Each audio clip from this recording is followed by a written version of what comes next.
भागामध्ये जे वाचन केलं ते समितीच्या कार्याबद्दलची माहिती घेतली। आता वंदनीय दादांचं नक्की कार्य काय याच्याबद्दलचं आपण वाचन करणार आहोत। आजच्या या सेमिनार मध्ये वंदनीय दादांचे कार्य म्हणजे काय याबद्दल आणि सद्य परिस्थितीत वंदनीय दादांना आपल्या सर्वांकडून काय अपेक्षित आहे याबद्दलची माहिती करून घेणार आहोत। आता दादांच्या कार्यातील पहिला उद्देश मानवी जीवन ईश्वरमय करणे, केवळ अडीअडचण निवारण हे या कार्याकडे आकर्षित करण्याचे एक आमिष होते। सीताफळ केव्हा झालं? सीता होती तेव्हा त्याला किती वर्ष झाली? त्या सीताफळ आहे तसंच आहे, त्याची तुम्हाला आताकडे माहिती आहे म्हणजे त्यातलं झालं नाही ना, किंवा रामफळ किंवा बाकीच्या ह्याच्यामध्ये। पण जन्माला आल्यावर मनुष्य ईश्वर असं पहिला अवतार होता, तू आहे तसा म्हणजे मला काय म्हणायचं कळत झालं। तर ते जीवन ईश्वरमय करण्यासाठी आपल्याला दिलंय, हा उद्देश आपल्याला पाहिजे। ईश्वरमय करण्यासाठी जगीचं भोजन नेसायचं शंखचक्र घेऊन असं उभं राहायचं नाही। तुमच्या मी सांगितलं ईश्वर म्हणजे दया क्षमा शांती देते। तुमच्या मागण्यामध्ये असं असं लक्षण असलं पाहिजे की चार माणसांना तुमच्याशी बोलावं, तुम्हाला भेटा असं वाटायला पाहिजे प्रत्येकाला। म्हणजे तुम्हाला जो काही प्रत्येकाला एक धंदा दिलाय, त्यात पैसा जरी मिळत असला तरी शेवटी माणुसकी आहे। ती माणुसकी त्या गुणातून जाऊन त्या मुलाला सगळं द्यायचं आहे। म्हणून काल उदाहरण दिलं, कापसाचा वस्त्र आपण घालतो, तो कापसाचं फूल सर्वात महत्वाचं आहे। कोणी निर्माण केलं? पेरल्यानंतर कापूस होतो, त्याचा धागा केल्यानंतर तुम्हाला लज्जारक्षणाचं वस्त्र मिळालं। कुठल्याही गोष्टी द्या, गाडी बघायला की बरं वाटतं, पण निर्माण कोणी केलं? आघाडीचा शोध कोणी लागला म्हणजे या प्रत्येक गोष्टी त्याच मूळ विषय आपल्याला द्यायचा आहे। तसं प्रत्येक जण वेगळा वेगळा धंदा करत असला तरी पैसा मिळवणे आणि त्याचा संसार करणे हा उद्देश आहे। तसा इकडे हा प्रत्येक गोष्टीतून जीवन ईश्वरमय करणे, बरोबर समजलं? प्रपंच आणि कार्याचा दुसरा उद्देश जे लोक जीवनाबद्दल अज्ञानी आहेत त्याबद्दल त्यांना ज्ञानी करून देऊन सुखी करणे म्हणजे कार्य। कार्याचा तिसरा उद्देश विश्व शांती करणे। आज बघताय ना टीव्ही वर बातम्या होत्या, काँग्रेस तो राहुल गांधीचा गोळी घालायला काय चाललंय, काही लहान मुलं सुद्धा आम्ही मांडत नाही। मग विश्व शांती कशी होणार? लोकांना काय करावं कुणाला तेवढे कळते। किती दुर्दैव म्हणजे राम जिथे रामाचं मंदिर निर्माण केलं तिथे माझं पाहिले मी काही लोकांचे कोणत्या पुढे घाण टाकले। तर विश्वशांती करणे यासाठी ज्या ज्या व्यक्ती या कार्याकडे मार्गदर्शनार्थ आल्या त्यांना वाया न घालवता हळूहळू त्यांचे विमोचन करून आणि नंतर दीक्षा देऊन त्यांचे एक सुंदर सक्षम माध्यम घडविले की ज्या माध्यमातून गुरु शक्तीची धारणा होऊन ती शक्ती आसमंतात प्रवाहित होऊन विश्व शांती व्हावी यासाठी ओंकार साधना सिद्ध करून दिली। आपण आज त्याप्रमाणे घडत असलेले पाहत आहोत व सर्वजण ओंकार साधना करीत आहोत। म्हणून तुम्ही त्यांच्या कार्यात सामील व्हा। जर आमदाराला विडा लावायचा नाही एवढी काय आलं ते कमी होणार। आणि तुम्ही जेव्हा इतरांच्या कल्याणाचा विचार करून साधना कराल तेव्हा तुमचे प्रश्न आपोआप सुटतात। तुम्ही कोणी कमी नाहीये। आता लॉटरीचं तिकीट घ्यायला लागलं की सगळ्यात लॉटरी तिकीटच्या सेंटरला धावतात नाही आपल्याला लागेल मग इथं लॉटरी लागली ऑलरेडी। तेव्हा प्रश्न विचारायचा तुम्ही अगदी करून आलं तर मग बोलायचं तर ते जे दुःख येणार आहे ते काहीतरी आपल्याला ज्ञान मिळून जाणार आहे, त्याला चांगलं पुढे होणार आहे एवढा विश्वास ठेवायचा। असे हे महान कार्य वंदनीय दादांनी कसे कार्यान्वित केले हे खालील 4 भागात विभागून सांगता येईल। आणि त्याच्यातूनच जीव, जीवात्मा, आत्मा आणि परमात्मा या अवस्था प्रत्येक स्थित्यंतर करीत करीत जीवन ईश्वरमय केले की ती नारायण अवस्था म्हणजेच अति उच्च अवस्था होय, ती सर्वांना प्राप्त करून दिली आहे. म्हणून गुरूंच्याकडे नवीन लोक जुने लोक असे असत नाही. काल परवा काल यांच्या अवस्था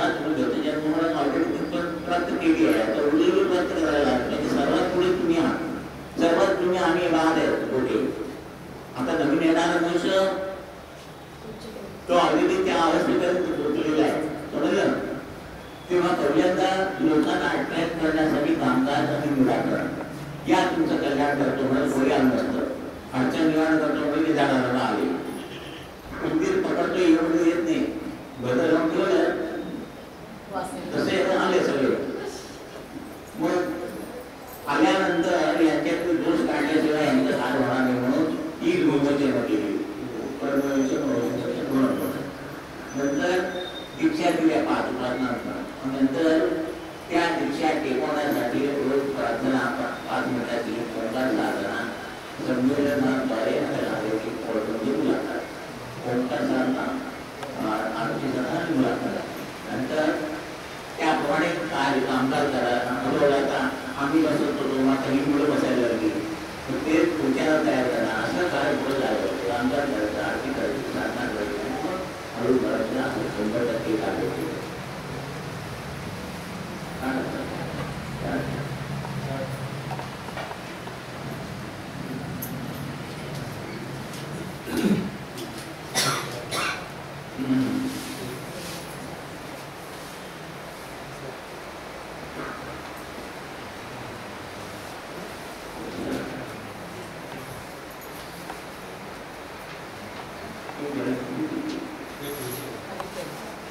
देवाची अडचण एवढी आहे कमी माणसाची जीवनात जशी ईश्वरमय होती गेली त्याच्या पुढे आपली तेवढी आहे एवढी. म्हणजे ह्याच्यापेक्षा आपलं कमी आहे की नाही असा नेहमी विचार करायचा आणि पहिल्यांदा साधना करायला चालू करायचं. साधना करायला लागली की हळूहळू सगळं होतं. मी अनुभवलं.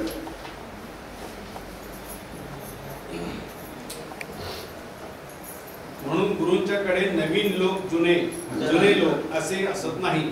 त्यांचे कार्य अखंड म्हणजे वर्तुळासारखे असते. म्हणून नवीन जुने असा फरक न करता ती सिद्धता प्रार्थना व ओंकार साधना यामध्ये अंतर्भूत आहे.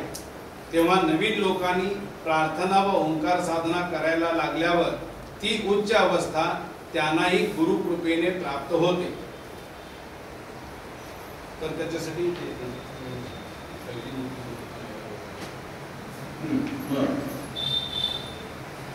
आता पहिली कॉपी आम्ही तयार केल्यानंतर त्याचे झेरॉक्स कॉपी किती वेळात मिळतात. पहिल्या मूर्तीचं शांत करायसाठी तर काय ना पडले त्याचा पटपट तशा आलेल्या लोकांनी येतात वाचा बरोबर त्यांचं विमोचन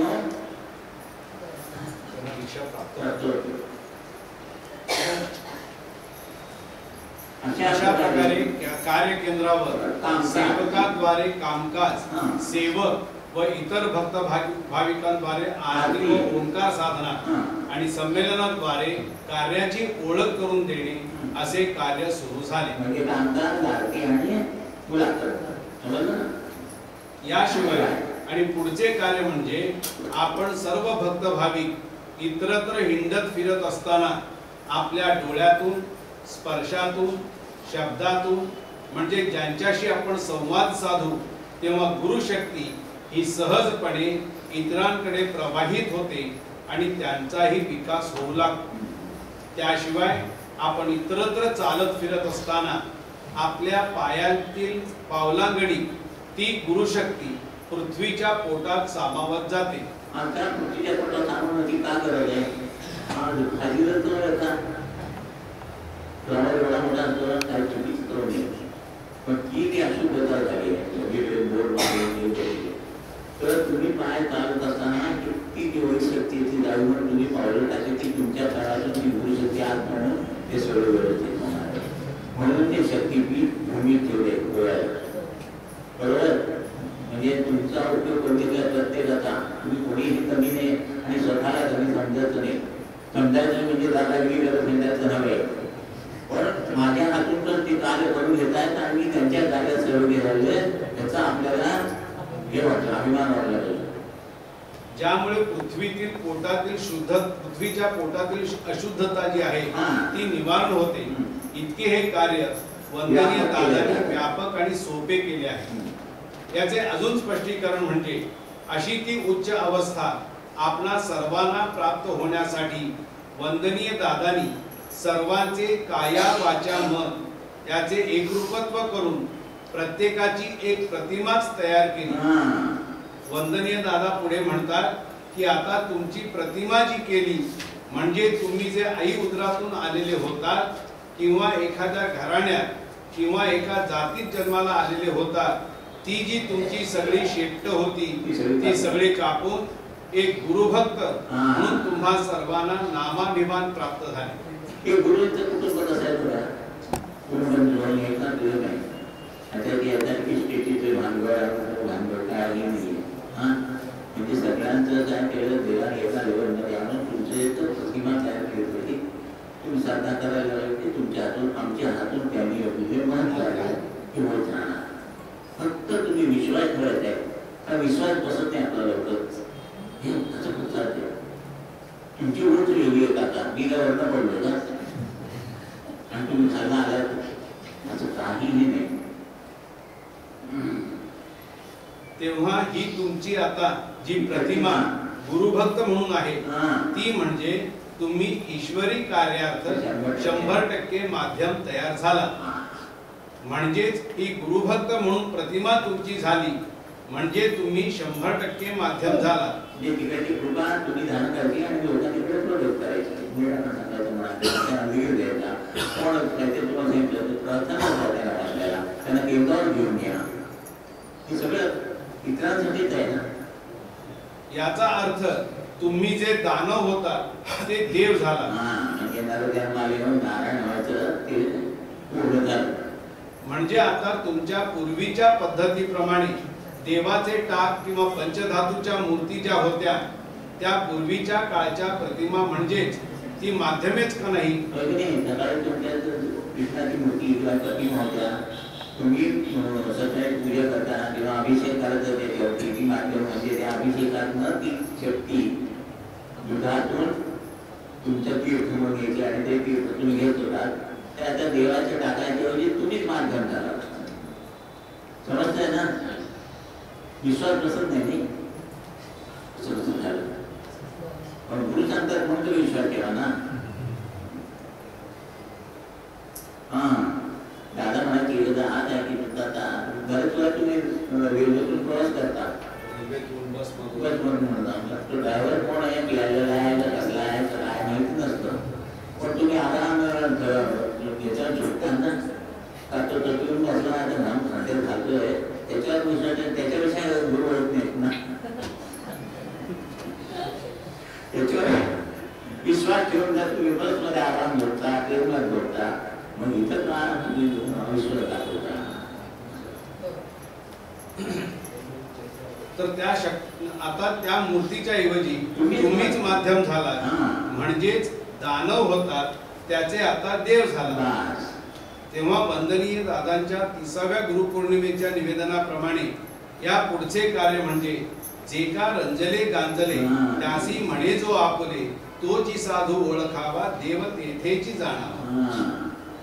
आणि ते कोणाला सांगायला लागले काहीतरी म्हणते माझं तुम्हाला असं नाही म्हणायचं. कोण सांगतं ते शांतपणे का कारण इतर बाहेर कोणी ऐकत नाही म्हणून कामकाजाला बसल्यावर काय काय सांगतात त्या सगळं ऐकायचं. तुम्ही हा कोणतरी ऐकणार आहे त्याला सांगितलं समाधान आणि मग सांगायचं काही काळजी काही ओळखा म्हणजे एकदम बोलायचं. नाही त्यामध्ये आमच्या घरचं वेगळं झालं तुमचं कुठं झालं असं म्हटलं तरी त्याला कोणीतरी धीर देण्याची आवश्यकता असते. आणि ह्याच भूमिकेतून आज हे 30 वर्षांचे कार्य आणि 30 वर्षानंतरची जी आजची ही गुरुपौर्णिमा साजरी करण्याचे भाग्य मला म्हणजे वंदनीय दादांना प्राप्त झाले. ह्याच्यामध्ये महत्वाचा हेतू असा आहे की कार्यारंभी कार्यार्थ हा एकच जीव म्हणजे मी स्वतः म्हणजे दादा हा एकच जीव कार्य करीत होता आज तुम्हाला आपल्या जीवनामध्ये काय अवस्था प्राप्त करून दिली आहे ह्याची कल्पना नाही. मला कष्टाने मिळाली पण तुम्हाला मी ती म्हणून तुम्हाला कष्ट पडलेले म्हणजे काय असतं फुकट मिळाली म्हणजे त्याची किंमत असत नाही. म्हणून मी विनाला सांगितलं होतं 100 रुपये तरी सर्वांना ती लावून लावली का नाही मोठ्या तुम्ही होऊन द्या. एक सावकाराचा मुलगा होता तेवढी करायचा तर ते सावकाराला असं डोक्यात आलं की हा जर आता झाला तर बापशा करायची असते ना हा बिघडणार. त्याला सांगितलं की उद्यापासून काहीतरी मिळवून आणायचं आणि मळून ठेवायचं. ते मिळवून काय आणलं ते मला दाखवायचं असं आता आणि जायचं कधी बाप त्यांनी कधी काम करत सगळं नाही कुठं काय झालं. एक दिवस मावशीकडनं 1 रुपया घेतला आणि दिला आपण ते बापाच्या हातात बाप घेत असं नाही घ्यायचं आणि घेऊन जायचं.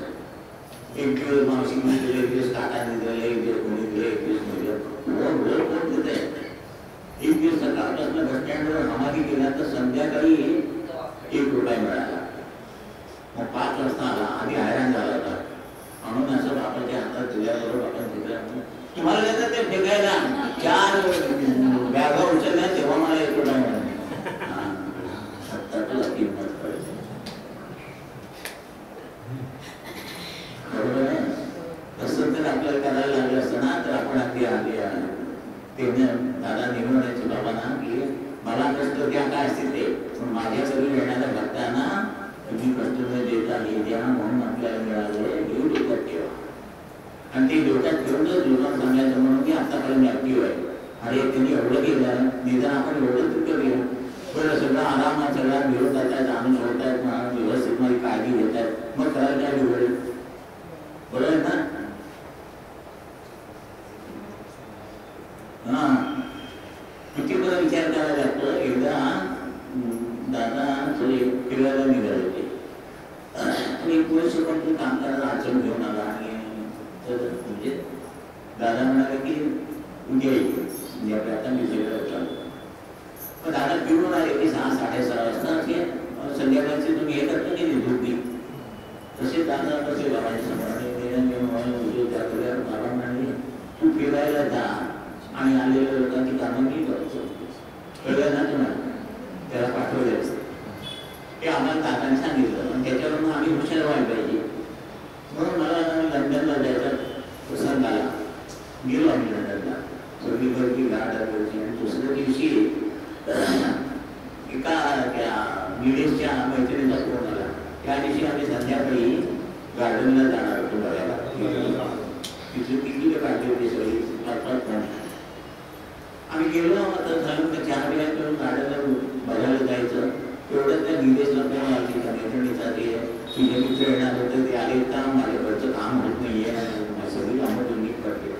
पण इंग्लिश म्हणून म्हणाला असं तुम्हाला काय करायचं होतं काय करायचं म्हटलं बागेत जायचं कॅन्सल करायचं तिचं काम तेवढं करायचं कारण त्या दादाने आपण सांगून ठेवलं नाही. मग लगेच ते सगळं बदललं तिचं केंद्रच होतं उन्हाळ्याकडे. मग तिथला संगीत माझा जावई होता हा दिवस होता म्हणजे प्रसाद घ्या तिथं पूजन करा आणि दिवसला सांगितलं आता 3 वाजले तुझा तिच्या घरी जाऊन बोलतात ते सिंपल ठेव ओढून टाक वास्तू सिद्ध करायची होती आणि आणखी 1 तास बसलं आणि त्या अक्षरता आणखी तुला कळेल आणि प्रार्थना करून ये. त्याप्रमाणे तो 3 वाजता गेला 2 तास प्रसाद ठेवला आणि सगळं करून व्यवस्थित 7 वाजता आला. आम्ही 7 वाजेला तिथंच बसलो होतो आणि मग आमचं काम केलं आणि आम्ही गेलो तिथे गेलो. दुसऱ्या दिवशी आमची फ्लाईट होती. आम्ही आमच्या गावाला गोळ्याला विजापूर आले. तुला सांगतो 8व्या दिवशी फोन आला त्याचा माझी सगळी कामं झाली आणि तू हे करून गेला की सगळं व्यवस्थित ते जर न करता मी गार्डनला गेलो असतो तर दादांना मी काय झालं असतो गद्दार झालो लक्षात आलं. पण मी काय सारखं लंडनला जाऊ शकत नाही. पण म्हटलं नाही दादानी सांगितलं याची आम्हाला याची सांगितलं त्याची आम्ही असा काय कसं झाल्यावर आम्ही असंच वागलं पाहिजे हे डोक्यात ठेवायचं. तसं ज्या महत्वाच्या गोष्टी सांगितलं ह्या डोक्यात ठेवा की मला त्यांनी सिलेक्ट केलं माझं मार्ग नाही मी साधना केल्यानंतर काहीतरी आमच्या हातून त्यांनी योजना केलेलं काय होत आहे किंवा माझं काम नाही झालं तर चालेल असं जेव्हा म्हणाल ना तेव्हा पटकन होईल तुमचं. म्हणून एवढं सांगायची गडबड होती. म्हणून आता पुढे सोलापुरात बोलवलं ना जाणार आहे तेव्हा ते डेट ठरवा. इतक्या लोकांना कॉन्फिडन्स तेवढी लोक साधना करायला लागली तेवढ्या पद्धतीने दादाचं कार्य वाटतं. आज तुम्हाला आपल्या जीवनामध्ये काय अवस्था प्राप्त करून दिली आहे याची कल्पना नाही. ह्याचे कारण असे आहे की मी गुरुप्रसाद म्हणून 1-1 तोळ्याची सोन्याची बांगडी दिली असती ना तर तुम्ही ती मरेस्तोवर हातात घालून गावभर फिरला असतात. तर आता प्राप्त झालेली अवस्था जी आहे ती तुम्हाला दिसत नाहीये ना. पण एक अंगठी समजा मी दिली असती 5 ग्रॅमची तरी दादाने आम्हाला अंगठी दिली असे सांगत फिरला असतात. तर आजची अवस्था जी आहे ती दाखवता येत नाही आणि ती दाखवण्यासाठी नाहीच आहे. म्हणजे ते काही एक्झिबिशन नाही आहे तर ती अनुभवण्याची अवस्था आहे.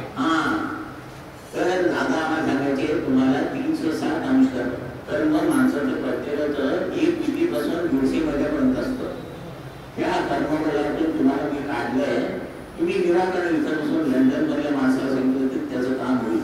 तो अनुभव मी या परत तुम्ही कोल्हापुरात सांगितल्यानंतर त्यांचं काम झालं होता. अर्थ मला ती अवस्था प्राप्त झाली ना पण मीच काय एकटा लागताय का म्हणून म्हटलं मी की तुम्ही सुद्धा अनुभव घ्या चांगल्या मनाने. आपलं पहिलं आपलं दुःख बाजूला ठेवायचं दुसऱ्याचं दुःख पहिल्यांदा बघायचं हे शिकलं पाहिजे. म्हणून म्हणतात दादा की काय तुम्हाला ही अवस्था प्राप्त झाली आहे ती तुम्हाला कळत नाही आहे. सोन्याची अंगठी किंवा काहीतरी कळत ते मग ठीक आहे जाताना मारताना इथं सोडून जायचं आहे. पण गुरुकृपा तुमच्या बरोबर येणार आहे आणि स्वतः घेऊन जाणार आहे. तर ती अनुभवण्याची अवस्था तुम्हाला अनुभवता यावी म्हणून 8व्या संमेलनामध्ये मी सांगितले होते की हे 8वे संमेलन हे आठवायचं म्हणजे आपलं कन्फर्मेशन होतं. विमेश माहिती आहे ना. विमेश कोरडे तुम्हाला सगळं माहित आहे. विमेश माहित आहे ना. त्याला डॉक्टर सांगितलं की ती बहीण आहे त्या सुनंदाची. डॉक्टरने म्हणून होणार करतं ना. आता मुली झाली आहे ना मग विचारलं मार त्याने म्हणजे मुली नाही तर डॉक्टरला मार बोलू कोण डॉक्टर आहे तुम्ही डॉक्टर आहे तुझं डॉक्टरी शास्त्र राहू बाजूला असतं की त्यांच्याकडे गेलं तो सेमिनार गेला त्यांच्याच हॉलमध्ये कामकाज केलं. प्रसाद तिच्यावरती जाता आणि मग तू प्रसाद पर्यंत आणि 11 सोमवार झाल्यानंतर सुविधा आली. तेवढं तरी सगळं पडत केला मुलगी झाली आहे ना. किती वर्षाची आहे मग कुठे गेला तुमचं शास्त्र हे प्रत्यक्ष अनुभव आणि बरं आली बरोबर तिची बहीणच ही म्हणजे काय होत नाही सगळं फक्त आपण कमी पडतो. त्या दिवशी त्या संमेलनाच्या वेळी जो काही एक सोहळा झाला असा सोहळा जगतामध्ये पुनश्च ज्याची निर्मिती झाली ही 7000 वर्षानंतर झाली. आणि मग हे कार्य जे आहे ह्या कार्याची महती ही केवळ एका व्यक्ती माध्यमापुरती न राहून त्या वेळेला सेमिनार साठी आणि आज एवढे जे उपस्थित आहेत ही एवढी माध्यमे आज कार्यार्थ सिद्ध आहेत. आज समितीची कार्यकेंद्रे दिल्ली पासून गोव्यापर्यंत म्हणजे बोटावर मोजण्यापुरतीच आहेत आणि नियुक्त सेवक जे काही आहेत तेवढेच तेथे कामकाज करीत आहेत. म्हणजे बाकीच्यांना इतरांचे कल्याण करण्याचे माध्यम ही अवस्था प्राप्त झाली नाही असे नाही. पण तुमच्या प्रश्नातून तुम्ही आधी काय निघा पण दुसऱ्याचा विचार करा. जेव्हा दुसऱ्याचा विचार केला तुमचे प्रश्न आपण सुरू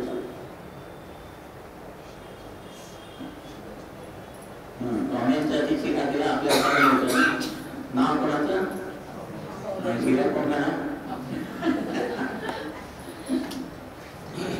आता इतरांना तुमच्याबद्दल काही जरी वाटत असले तरी मला व्यक्तिशः तुमच्याबद्दल जो काही आदर आपलेपणा किंवा भवितव्याबद्दल तुमच्याबद्दल जो आत्मविश्वास आहे एवढा आत्मविश्वास माझा देवावर नाही एवढा घरातल्या लोकांचा तुमच्यावर विश्वास आहे बरोबर. काय सांगतो पण इथं बोलू की मग हे देवा विश्वास तुमचा विश्वास आहे आणि तुम्ही हे कार्य कराल आणि आमच्या या कार्याला हातभार लावले त्याच्यामुळे इकडे सगळं सगळी बांधणी होत आहे ते सगळं पटापट मुक्त झाले इथं विश्वशांती होणार आहे. आणि काय सांगावं. आणि जेव्हा अशा भूमिकेची प्राप्ती तुम्हाला होते की प्रत्यक्ष आपल्या गुरूंचा देवावर जो विश्वास नाही पण आपल्यावर आहे म्हटल्यानंतर तुम्ही आपल्या जीवनातला प्रत्येक क्षण जो आहे ह्याचा विनियोग करीत असताना तो यथार्थ आणि कृतार्थ खर्च झाला पाहिजे. आजचा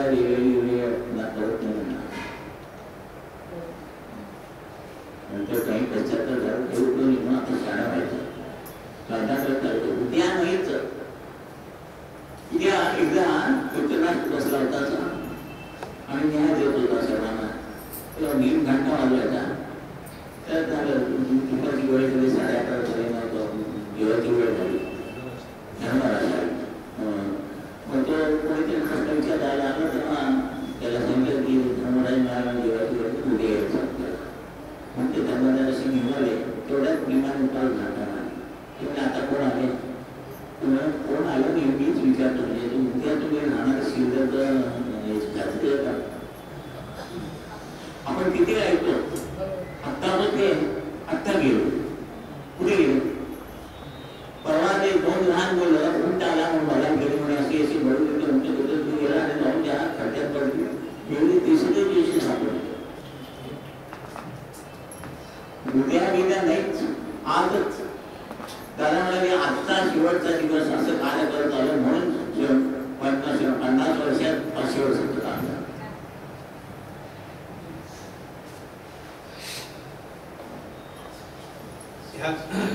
पण तुम्ही आपल्या जीवनातला प्रत्येक क्षण जो आहे ह्याचा विनियोग करीत असताना तो यथार्थ आणि कृतार्थ खर्च झाला पाहिजे.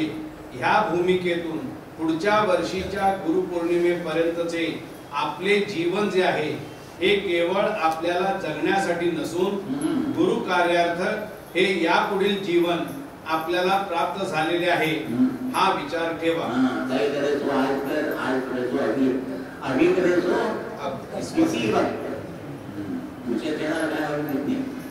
आता तुम्हाला अडचणीतून मुक्त एवढ्यासाठी केले जाते की इतरांच्या कल्याणाचाही वाटा तुमच्यापाशी गुरुंना साकार करायचा आहे.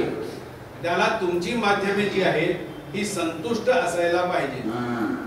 अडचण निवारण झाली आणि काही एका सुखाची प्राप्ती झाली म्हणजे अधिक सुख प्राप्त करण्याच्या भावनेच्या आहारी जाऊन प्राप्त झालेली शक्ती जी आहे ती व्यर्थ खर्ची करू नये.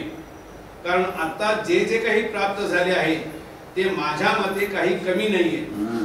त्याच्यातच सुख मानण्याचे समाधान आहे हे प्राप्त झालेल्या कृपाशीर्वादातून तुम्ही मिळवा. परंतु प्राप्त झालेल्या कृपाशीर्वादातून ऐहिक आणि किती घेता येईल किंवा अधिक किती मिळवता येईल असा विचार केल्यास इथे प्राप्त झालेला कृपाशीर्वाद जो आहे ह्याचा अपव्यय होणार आहे किंवा तो खर्ची पडणार आहे. पण जे जे काही प्राप्त झाले आहे त्याच्यामध्ये मला कृपाशीर्वादाने समाधान मिळवायचे आहे असे म्हटले की काही एक साधन सेवा न करता त्या केवळ समाधानाने प्राप्त झालेली अवस्था जी आहे ती द्विगुणित होणार आहे. कोरोनामध्ये लोकांनी पैशाचे रस्त्यावर घेतले कारण मी वाचवते म्हणजे जीवनात त्यांना एक दिवस हे सगळं बोलून जायचंय म्हणून घरचे बोलतं आहे ना त्यात समाधान आणखी गोळा केलं पातळ असतात तरी पण तो नवीन आले परत आणतो आणि मला भीक आणखी गेल्यानंतर कोणीतरी बातमी असेल तिचं राग पडायचं अशी उदाहरणं देत आम्ही म्हणजे काय केलं सगळं झालं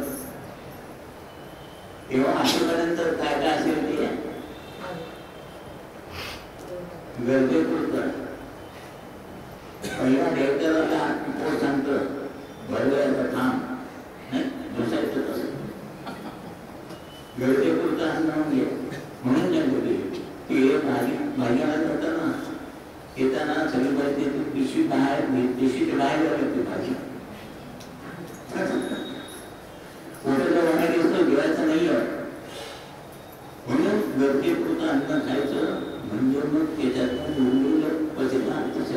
चिन्ह पडलेली तुम्हाला कार्यात वापरता येईल.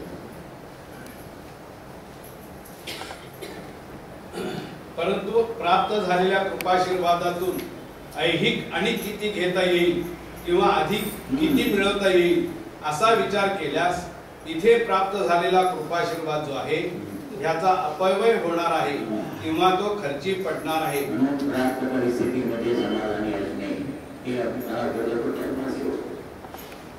तर आज या शुभमंगल दिवशी तुम्हाला मागायचे काय तर गेल्या 30 वर्षात ज्या काही साधन सिद्धतेचा लाभ मला झाला त्याचा लाभ केवळ माझ्या कुटुंबियांना किंवा माझ्या पिढीतल्या परंपरेतल्या लोकांनाच मिळावा इतका केवळ स्वार्थी हेतू न ठेवता तुम्हा भक्तगणांना मुक्त हस्तानी त्या त्या अवस्थांचा लाभ देता झालो.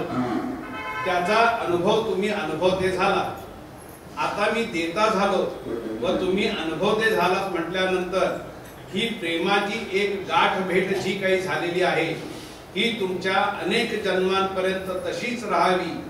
तुमच्या पिढ्यांच्या वंश परंपरेमध्ये तो जो काही एक ठेवा आहे कृपाशीर्वादाचा तो चिरकाल राहावा आणि तो चिरकाल ठेवण्याची जबाबदारी माझी नसून आपण सर्व भक्तांची आहे.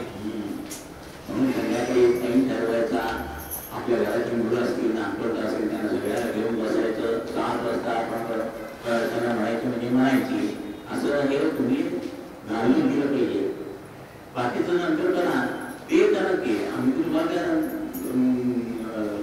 बाहेर फिरवाय करू नका अमुकांना सिनेमा बोलू नका म्हणत नाही. ते बघा त्याच्यामध्ये हे करा. एक टाइम ठेव संध्याकाळी 7 आणि सकाळी 8 अर्ध्या तासाची साधना संध्याकाळची प्रार्थना.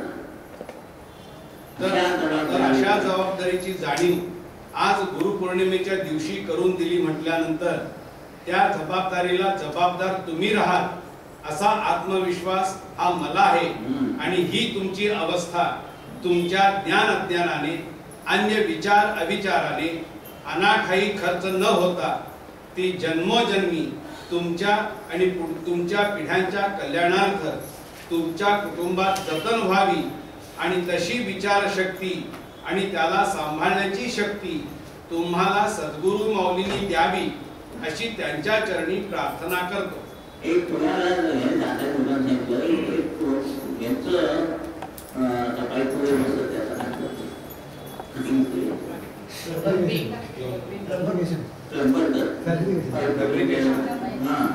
त्यांचं दुकान होतं त्यांच्याकडून आपल्या साधना सांगितले तसं त्यांचे सांगितले पूजा तर ते सगळं आठवून ते 11 वाजता असं दुकान उघडायचं. ते एक दिवस हे सकाळी गेलं त्याला 5 लाखाचं सामान पाहिजे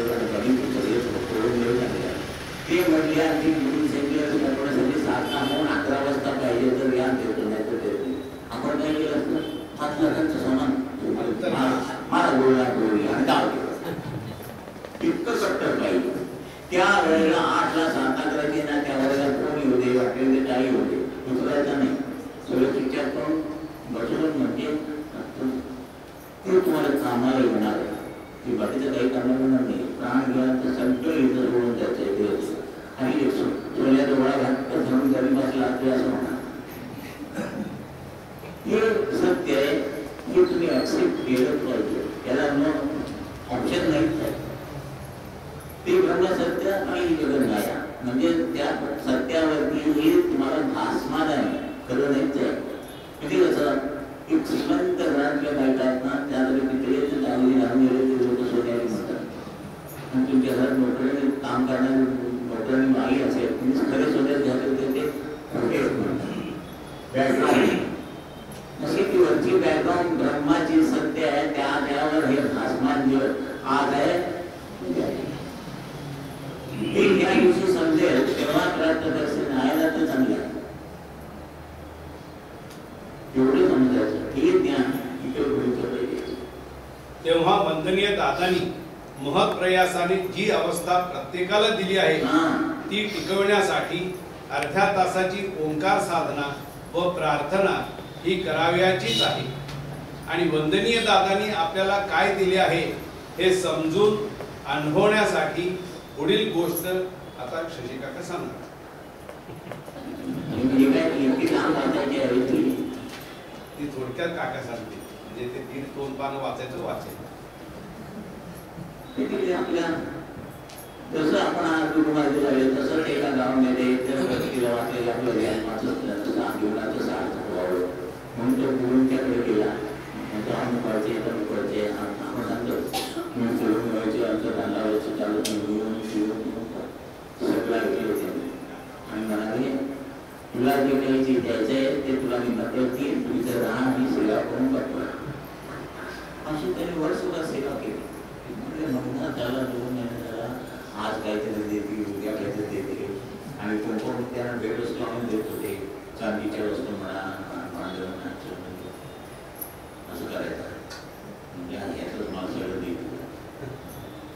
सेवा करता वर्ष झालं मला गुरुजी म्हणाला वर्ष झालं अजून तुम्ही काय केलं. म्हणजे मी विचार केला उद्या सकाळी आंघोळ करून ये तुम्हाला काय तुला काय द्यायचं तर ते आंघोळ करून आल्यानंतर एक दगड आंघोळ करून येईपर्यंत गुरुनी त्याच्यावरती व्यवस्थित पॅकिंग करून आपण आम्ही म्हणाले नवीन तारीख होऊन बघायचं नाही बरं त्याला आपला आनंद झाला.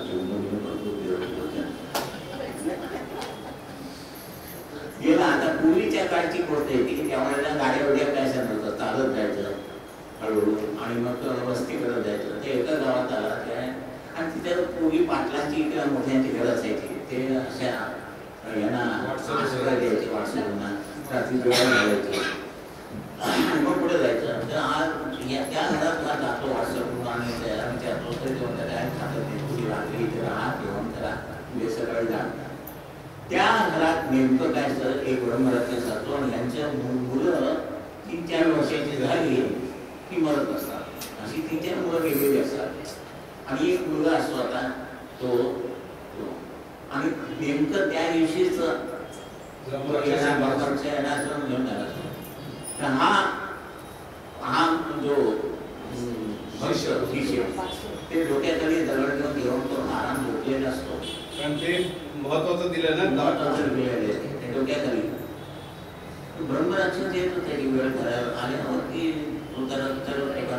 गुरुदेव यांना त्याच्यामध्ये लोक शक्ती असते. ते गयावया करतात. ते म्हणाले हा एक मोठा इतकी मुलं खाली आता हा एक मोठा देव वंशाला देवा नाहीतर मग काय करणार जेव्हा सगळी संपत्ती येते. ते म्हणलं एक काम करा या माणसाच्या डोक्याखाली काय आहे ते काढून द्या आणि स्पर्श करणार आणि मी मुक्त होणार माझी मुक्त व्हायची वेळ आली आणि त्याला नमस्कार करतो म्हणतो मुक्त होऊन जातो. त्याला काही माहीतच नाही कारण उद्भवलेलं असतो. तो गेल्यावरती यांना आनंद होतो. मुलगा असतो तो मुक्त झाला म्हणजे इकडे यांचं काम झालं तो मुक्त झाला आणि याला काय म्हणाले सांगितलं. सकाळी उठल्यावर म्हणाले आता महाराज तुम्ही जायचं नाही. तो कुठला महाराज काय माहिती रात्री असं झालं होतं. सगळ्या लोकांचं कल्याण करा तुम्ही सगळ्या लोकांना बोलत ह्याला काय कळतच नाही. पण म्हणतो आणि ते ऊन बघायचं नसतं. मग इथे सगळ्यांच्या लोकांकडे जातो ते कोण कोण काय काय देतात हा म्हणतो आता मुलगा मेला असता तर एवढी प्रॉपर्टी काय करायची असती त्याची अर्धी प्रॉपर्टी तुम्हाला निधी म्हणून ते बक्षीसपत्र करून देतो. ह्याला काय कळतच नाही. शेवटी हा काय करतो सगळं मिळतं ह्याला सगळं लोक काय पैसे देतात सगळ्याला कंटाळतो आणि म्हणून सांगतात जवळ घेऊन आपल्या गावाला जातो म्हणजे तो उडून करतो तो दर्पण असतो. पण हे सगळी प्रॉपर्टी कसं काय मिळाली काय मिळाली म्हणते सगळं घेतो आणि परत जागा होतो दूर घेतो येतो. ते म्हणाले काय मला कळलं नाही. ते म्हणाले उपाशी म्हणजे काय ते कळलं नाही तुला तुझी मागत होतास किती एवढी प्रॉपर्टी त्याची लाखांची आहे ती तुला मिळाली सगळ्या लोकांनी मला मिळाली म्हणाले. ते म्हणाला आता हे काही नको मला तर तुम्ही पाहिजे शेवटी तुम्ही ते पाहिजे इथंपर्यंत या. सकाळपासून संध्याकाळपर्यंत जे मी केलं ते तुमच्या चरणी अर्पण करतो म्हणून मुक्त व्हायचं. देव तुम्हाला मुक्त करत नाही तुमचं तुम्ही मुक्त व्हायला पाहिजे. लाडू मला खातो आता लाडू खायचं सोडलं नाही तर लाडा तुम्ही मुक्त कसा मी लाडू म्हणतो खा झाले आपल्याला एक दिवस काढतो ह्याला काढीवर आपण स्वतः व्हायला पाहिजे. म्हणून तुमचं कोण नाही म्हणजे वाटेल तर तुम्ही मोठ्यावरी प्रॉपर्टी असेल बँकेत पैसे असतील काही कामाला येणार त्या क्षणी मृत्यू झाला राहिला असे पर्यंत म्हणून कोणाला काय काय द्यायचं त्यात घेऊन टाका मलाही काय द्यायचं असेल तर घेऊन टाका नंतर असं वाटायला तुला काल तर वेळ राहायचं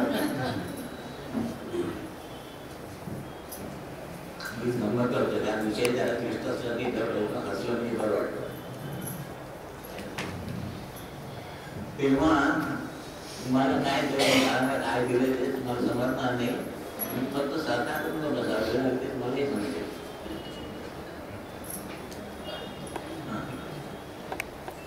आता आपण जी साधना करतो प्रार्थना करतो खूप जणांच्या डोक्यात विचार असतो की हे करण्याने काय होतं आता केंद्रावरती कामकाजाला आल्यावरती आपण सांगतो की प्रार्थना वाच सगळं व्यवस्थित होईल काय काळजी करू नको त्याच्या घरात त्याच्या डोक्यात विचार नुसती प्रार्थना वाचून काय होणार असा विचार येतो म्हणजे नकारात्मक ऊर्जा फार असते तर नकारात्मक भावनांचा त्याग करा याच्या संदर्भात एक छोटीशी गोष्ट आहे आपल्या आयुष्यातील काही गोष्टीबद्दल आपण कितीतरी वेळा उदास आहोत असे वाटते त्यासाठी श्री रामकृष्ण परमहंसांविषयी सांगितलेली एक कथा अशी आहे की एके दिवशी एक भक्त रामकृष्णजींच्याकडे आला आणि म्हणाला गुरुजी मी खूप दुःखी आणि निराश आहे माझे आयुष्य कष्टाने भरले आहे कृपया ते कष्ट माझ्यापासून दूर करा आणि मला आनंद द्या रामकृष्णजींनी दुसऱ्या दिवशी पहाटे त्या भक्तास त्यांच्याकडे येण्यास सांगितले त्यानुसार तो भक्त आला तेव्हा रामकृष्णजी उठले आणि जवळ असलेल्या एका झाडाला घट्ट मिठी मारली आणि ओरडू लागले सोडून दे कृपया मला सोडून दे आता झाडाला मिठी मारली कोणी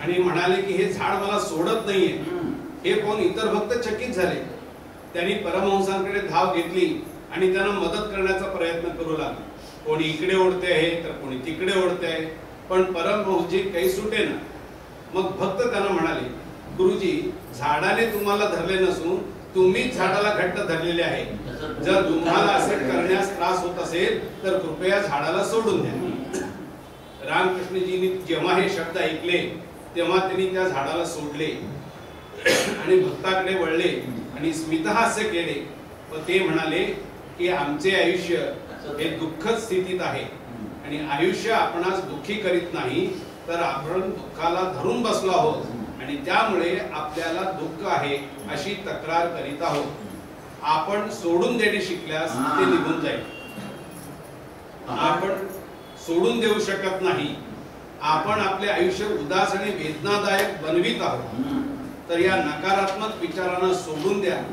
आणि प्रकाशासाठी जागा तयार करा याने तुम्हाला आनंद मिळेल आपले जीवन लोभ द्वेष भीती या नकारात्मक भावनांनी इतके परिपूर्ण आहे की आपल्याला आनंदासाठी जागा मिळू शकत नाही ज्या क्षणी आपण या नकारात्मकतेला सोडण्याचा निर्णय घेऊ त्या क्षणी आपल्याला आयुष्यात प्रेम करुणा आनंद हे मिळू शकेल आपण कसं आहे माहिती का काल काय झालं उद्या काय होणार ते लंबत असतो की तसं ठेवत आणि काल काय झालं ते सोडून द्या ना उद्या काय होणार ते आता उद्या उठला सकाळी उठला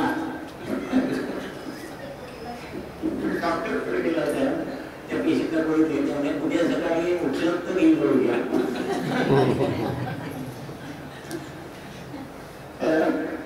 उठला नाही तर गोळी घेता म्हणजे इतकं अनशुअर लाईफ असताना काल काय झालं काल तर झालं चुकून आहे ना उद्या काय होणार उद्या उद्या येते आजचा दिवस तुम्ही तास करता yesterday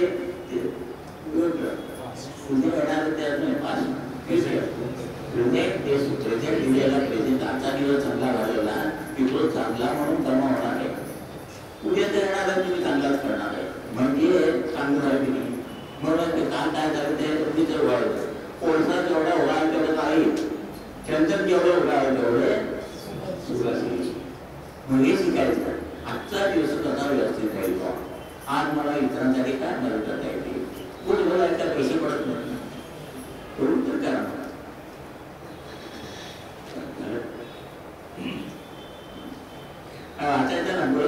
आता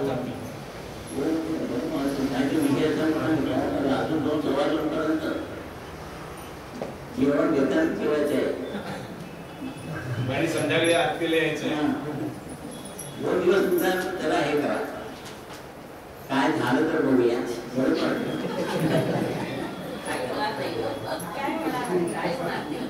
आणि पण तो विश्वास पाहिजे ना.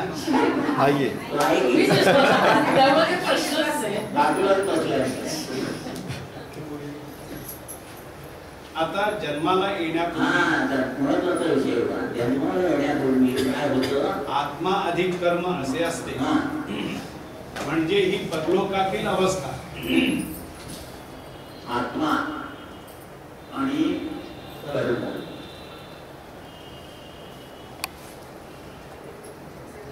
आता हे कर्म जोपर्यंत शून्य होत नाही तोवर हा करण्याची हेतू होत नाही.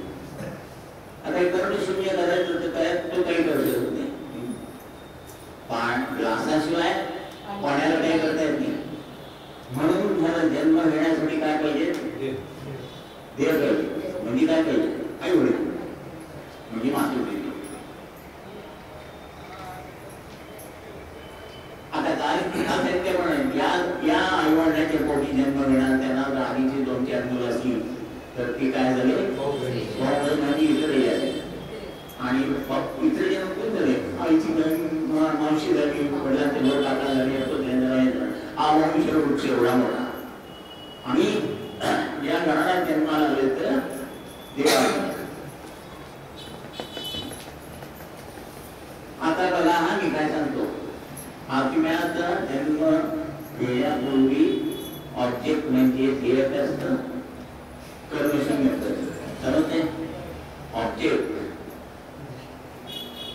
पण जन्माला आल्यावर इकडचं सगळं बदलल्यानंतर सब्जेक्ट होतं. सब्जेक्ट म्हणजे काय, विषयाचे. इतर ध्येय कर्ममुक्त व्हायचा असतो. जन्माला आल्यावरती विषय रूपून त्याचा तुमचं. आणि हे कर्म आणखी जरा वाढल्यानंतर अडचणी यायला लागतात.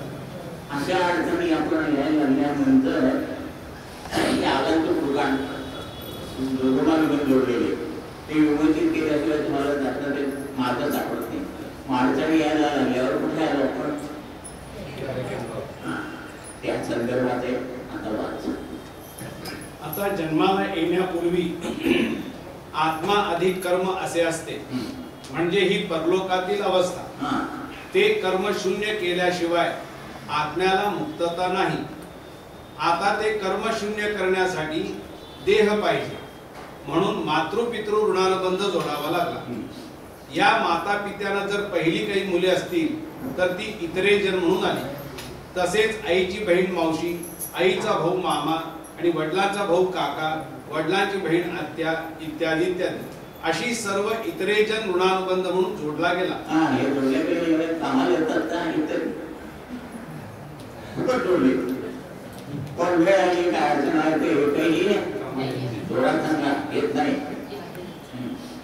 आता ज्या घराण्यात जन्म घेतला त्यांचा देवादिक ऋणानुबंध. अशा तऱ्हेने मातृपितृ, इतरेजन व देवादी हे अगतिक ऋणानुबंध जोडावे लागले. म्हणजे मूळ अवस्था आत्मा व कर्म असे होते.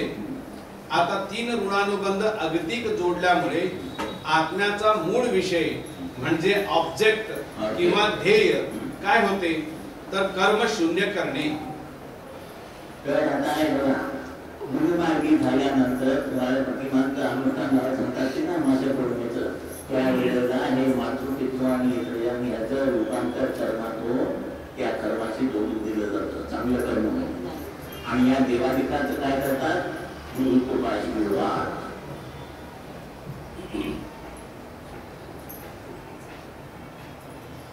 मग राहिलेल्या परत हेच राहिले की दोन. म्हणजे ही परलोकाची अवस्था इथं तुम्हाला आता पाठवून दिली. त्या 2 ऋणानुबंधात जे जातीचे जोडलेले, एक आत्मा म्हणजे कर्म म्हणजे जन्मकर्म आणि आत्मा म्हणजे जन्मांतर, मातृपितृ, इतरेजन आणि देवादी. या 2 ऋणानुबंधांचं आपण प्रतिमाचं अनुष्ठान लावतो. त्याच्यात कर्माचं रूपांतर घेऊन त्या कर्माला चांगलं कर्म जोडून दिलं जातं आणि या देवादिकाचा गुणगान करून दिला. म्हणजे 2च राहिले. म्हणजे